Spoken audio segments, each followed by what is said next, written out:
Assalamu alaikum. My name is Sayyada Dahli Zahra. My roll number is 1888.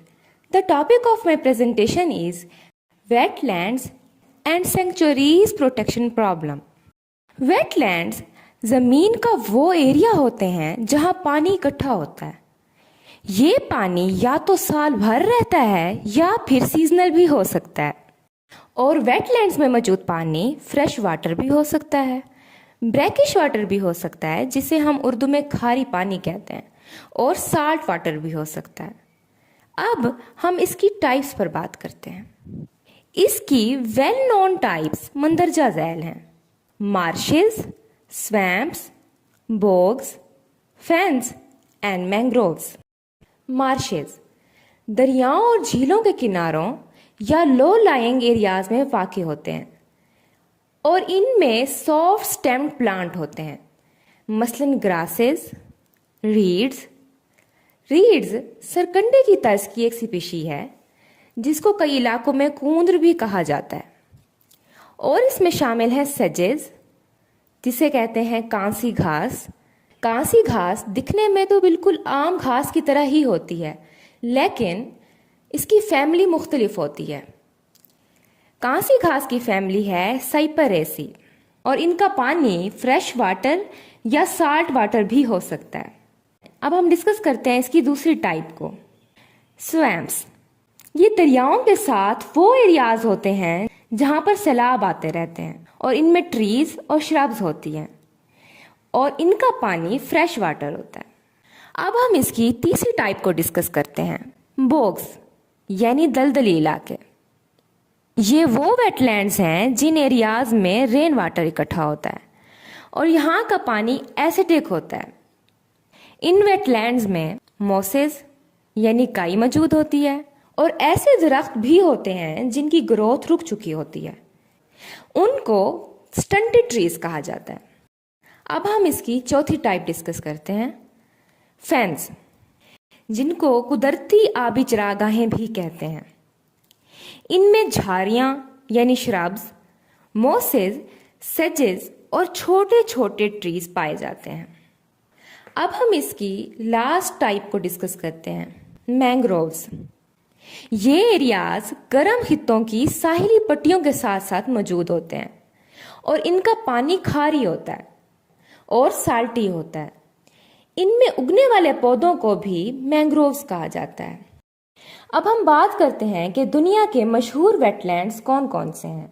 The world famous wetlands. Number 1, Amazon basin wetland, ये south Africa में वाक़ है. Number 2, सुंदरबैंस wetland, ये भारत में मौजूद है. नंबर 3, पेंटालैंड वेटलैंड, ये जनूबी अमेरिका में वाक़ है. नंबर 4, सिबेरियन वेटलैंड, ये रशिया में है. पाकिस्तान में मौजूद मशहूर वेटलैंड्स में पंजाब की चश्मा बैराज वेटलैंड, KPK की टंडा वेटलैंड और सिंध की हलीजी वेटलैंड और कींझर वेटलैंड शामिल हैं. अब हम वेटलैंड्स की अहमियत पर बात करते हैं. ये वेटलैंड्स बहुत सी स्पीशीज के मस्कन होते हैं और ये सैलाबों से भी बचाते हैं. वेटलैंड्स में मौजूद माइक्रोब्स और प्लांट्स एक न्यूट्रिएंट साइकिल बनाते हैं जिससे सल्फर और नाइट्रोजन रिलीज होती है. बहुत से जानवर ऐसे भी हैं कि जिनका मस्कन वेटलैंड्स नहीं होते हैं, मगर वो रिप्रोडक्शन के लिए वेटलैंड्स का रुख करते हैं. वेटलैंड्स ज़मीनी कटाव को भी कंट्रोल करते हैं जिससे ज़मीन की ज़रखेज़ियत यानी फर्टिलिटी ज़ाय नहीं होती. कुछ ममालिक में वेटलैंड्स को टूरिज्म के लिए भी इंट्रोड्यूस कराया जाता है ताकि मुल्की मईशत में सियाहत को फ़रोग़ दिया जाए. अब हम बात करते हैं थ्रेट्स टू वेटलैंड्स पर. Number 1, climate change. ये इस वक्त का सबसे बड़ा थ्रेट है. ज़मीनी दर्जा हरारत के बढ़ने से वेटलैंड्स खुश्क हो रहे हैं. Number 2, polluted water. इंडस्ट्रीज का पोल्यूटेड वेस्ट वाटर जो वेटलैंड्स में रिलीज हो रहा है वो वेटलैंड्स की हयात को नुकसान पहुंचा रहा है. वो वेटलैंड्स जो ग़ज़ाई साइकिल के ज़ामिन थे वो आज उस आलूदा पानी की वजह से ताफुन यानी बदबू फैला रहे हैं. Number 3, industrialisation and urbanisation. Industries grow کر رہی ہیں اور شہر ایکسپینڈ ہو رہے ہیں اور ویٹ لینڈز شرنک کر رہے ہیں۔ اس کا چوتھا تھریٹ ہے اوور ایکسپلائٹیشن آف ریسورسز، یعنی اپنے ریسورسز کو ضرورت سے زیادہ استعمال کرنا۔ مثلاً ویٹ لینڈز میں ان ریگولیٹڈ ٹورزم، یہ بھی اوور ایکسپلائٹیشن ہے۔ ان ریگولیٹڈ ہیومن ایکٹیویٹیز، یہ بھی اوور ایکسپلائٹیشن ہے۔